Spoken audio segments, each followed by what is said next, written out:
carruaje avanza sin prisa en la noche fría del 1 de julio de 1896. El estruendo de un disparo sobresalta al caballo que apura el paso hasta llegar a destino. El portero del Club del Progreso, decidido, abre la puerta del carro. La visión es estremecedora. El líder de la Unión Cívica Radical, Leandro N. Alem, tiene un tiro en su sien derecha. Su cuerpo es trasladado hasta el salón del club y en una ceremonia improvisada despiden azorados a una de las figuras claves de la política de la época. La voz de la revolución yace sin vida sobre una mesa con el rostro velado por su poncho de vicuña.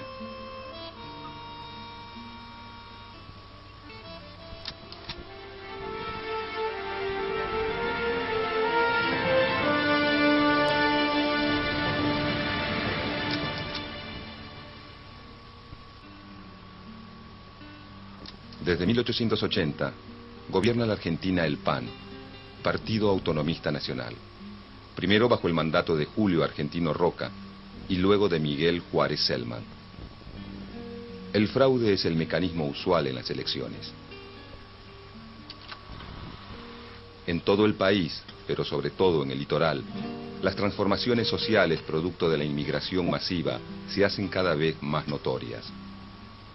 Juárez Celman lleva 4 años en el gobierno. Su política económica profundiza el desarrollo del modelo agroexportador, que genera una crisis económica que, a medida que avanza, articula a los opositores. A partir de la publicación de un artículo en el diario La Nación, que denuncia el lamentable estado de las cosas, sin una oposición que controle el poder del presidente, se conforma la Unión Cívica de la Juventud, que reúne a un grupo de jóvenes estudiantes universitarios que organiza, el 1 de septiembre de 1889 en el Jardín Florida, la primera manifestación de oposición a Juárez Celman. Después de esta reunión, la Unión Cívica de la Juventud cambia de nombre al incorporar a otros opositores y comienza a llamarse Unión Cívica. Luego de 10 años de mantenerse fuera de la política, el popular caudillo Leandro N. Alem regresa como líder de la Unión Cívica y firme opositor al régimen roquista. La oposición liderada por la Unión Cívica tiene 2 objetivos: agitar a la opinión pública contra el gobierno y preparar una revolución para derrocar al presidente. Acusa al gobierno de Juárez Celman de carecer de moral administrativa y pide la libertad del sufragio y el respeto a las autonomías provinciales.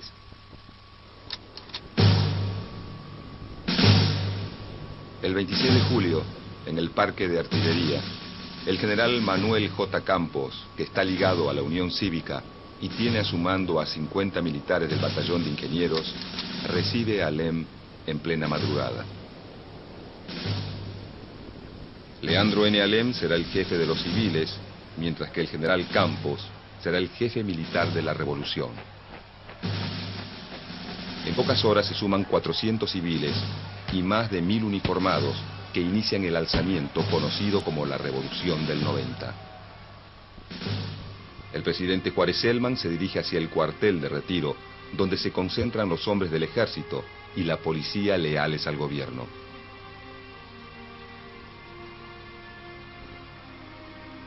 Desde el Parque de Artillería, la Junta Revolucionaria los intima a someterse a la revolución que acaba de estallar. Hombres y mujeres enterados del levantamiento llegan al parque a pedir armas. La Junta los forma en 2 batallones y ordena la movilización de la Guardia Nacional. En las azoteas se divisan las boinas blancas, prenda que consiguen los sublevados para identificarse.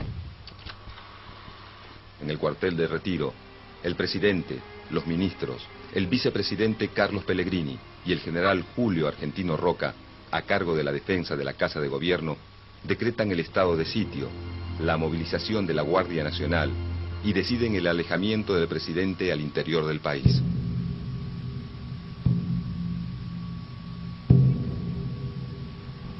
general Levalle y el vicepresidente comandan el ataque contra los rebeldes. Los revolucionarios construyen cantones y trincheras alrededor de la plaza del Parque de Artillería.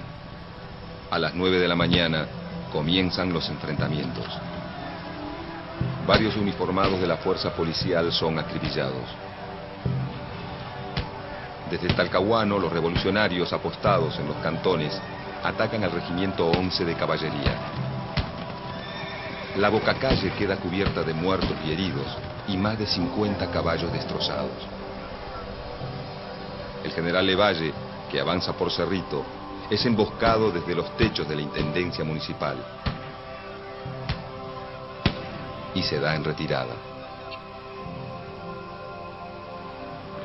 Las fuerzas leales al gobierno se recomponen y a las 3 de la tarde logran quedar a una manzana del parque. Al atardecer la batalla cesa. Recogen más de 150 muertos.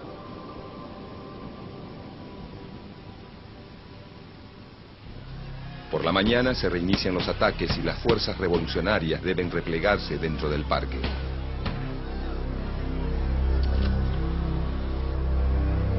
Los rebeldes piden parlamentar.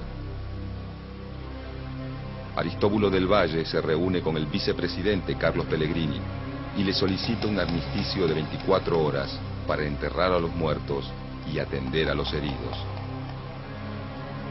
Los barcos de guerra favorables a los revolucionarios ignoran el acuerdo del cese de fuego y bombardean la Plaza de Mayo, la Casa de Gobierno y la zona de retiro.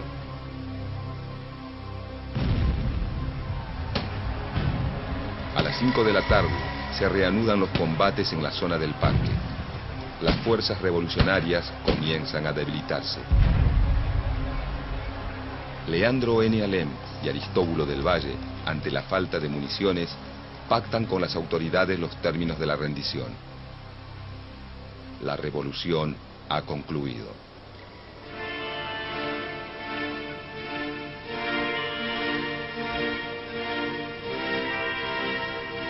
La ciudad está paralizada. La bolsa, los comercios, los teatros, todo permanece cerrado.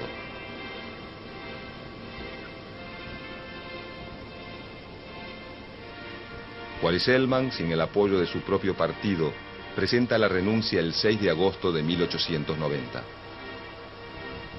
Lo sucede el vicepresidente, Carlos Pellegrini.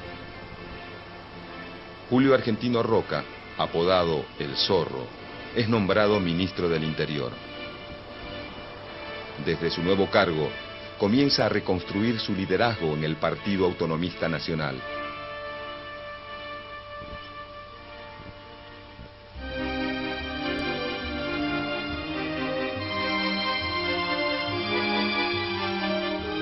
En 1891, la Unión Cívica proclama su fórmula para las próximas elecciones. Proponen a Bartolomé Mitre como presidente y como vice a Bernardo de Irigoyen. Dentro del Partido Autonomista Nacional, los llamados modernistas, en oposición a Roca, impulsan la renovación del sistema político para asegurar elecciones limpias. Roca decide pactar con Mitre una fórmula única para las siguientes elecciones presidenciales. Mitre es un hombre de la Unión Cívica, donde hay dirigentes como Bernardo de Irigoyen o Leandro N. Alem, que proponen seguir la lucha, pero ahora contra Roca. Al aceptar Mitre el pacto propuesto por Roca, provoca la ruptura de la Unión Cívica.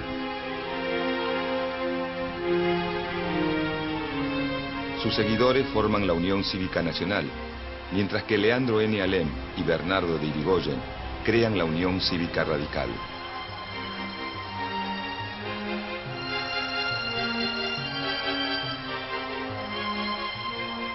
La posición en contra del régimen de los radicales hace que el presidente Carlos Pellegrini declare el estado de sitio y detenga a varios de sus dirigentes, acusándolos de estar organizando una revolución.